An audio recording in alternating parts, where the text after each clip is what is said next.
Why me? These are two words that we have probably heard our children say when we ask them to do something. I want to share with you a profound story that I recently read about why me. There was a rabbi by the name of Rabbi Yitzchak Zilberstein, and he was told by a Talmid Chacham, by a scholar, the following story that he recounted from his life.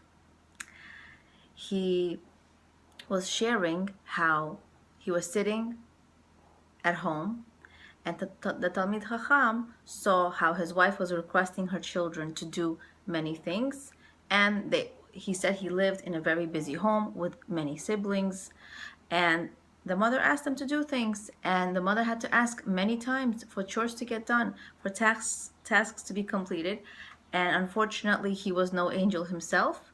He also gave his mother a hard time and did not complete her wishes when she asked, except on one particular day. On one particular day, it was an ordinary day. Everybody was doing things, going about their business, until they heard sirens.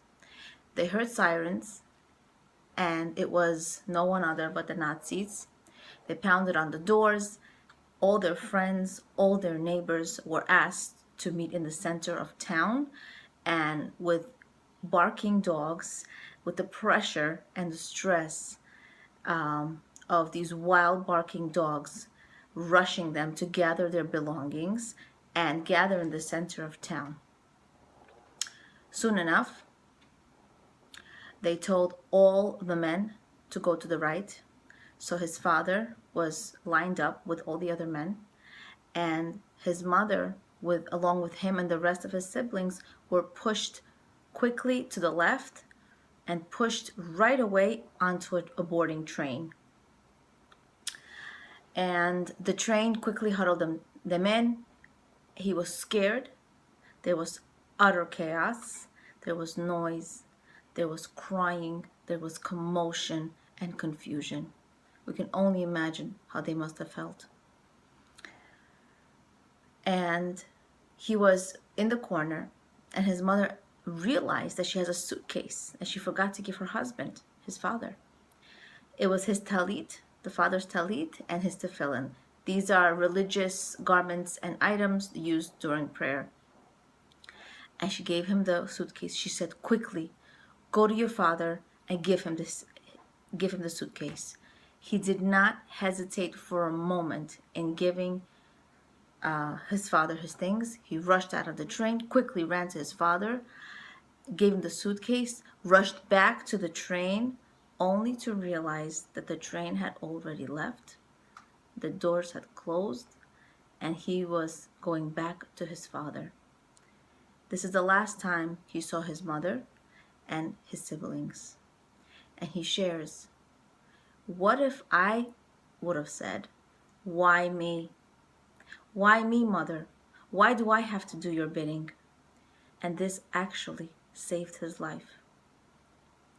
Many times we have children who don't listen to us, and this is actually normal. You have good children, you are doing nothing wrong. It's not easy to be helpful. It's not easy to do the will of your parents all the time. Usually this is the time when children want to be more independent, make their own choices. And we may feel, how can we motivate our kids to do what we say? We often may say to our kids to do something, and they may give the task to somebody else, to yet another sibling, who may weasel their way out again from that responsibility, and not to do the mother's requests or the father's requests. But hopefully with this story, we can share the story with our children and teach them that a parent, when the parent tells you to do something, gives you a specific task to do, for you to do it, because it is an honor and a privilege to do what your parents say. We can live by that example as well. If we have living parents, may we continue to do their bidding, even though we have busy homes and busy lives, for us not to forget our parents, not to forget to fulfill their requests, and a lot time into in our lives in order to give them our attention as well. We can learn another profound lesson from this teaching, from this profound story, a different angle to life.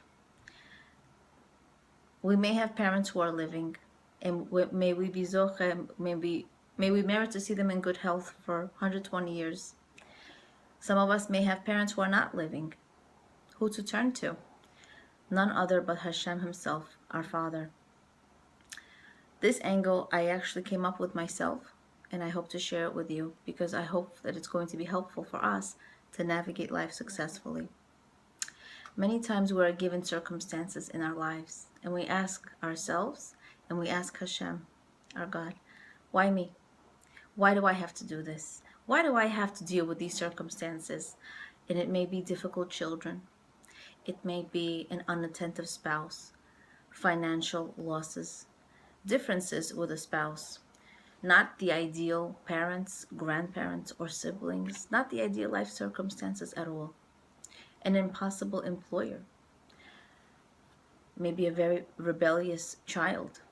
Maybe you're not given respect and honor by people who you wish can honor you and respect you simply because you are there for them, simply because you wish them well. Maybe you're still waiting for your salvation, for your wish to be answered, for your prayers to be answered, and it's not happening yet. So you may ask, why me? This story teaches us that the purpose of life is to truly serve Hashem. The purpose of life is to perfect our character. So all these people in our lives, all these circumstances in our lives is for us in order to take this opportunity to reach greatness, to reach that perfection in character, to strive to be greater. That is the purpose of life. In this way, we will be gifted with the ticket to truly living. May we merit to have our children respect and fulfill our requests as we strive to accept life and its circumstances that Hashem has perfectly catered for us so that we can achieve the true ticket to life. Leah Abramov, Being and Becoming.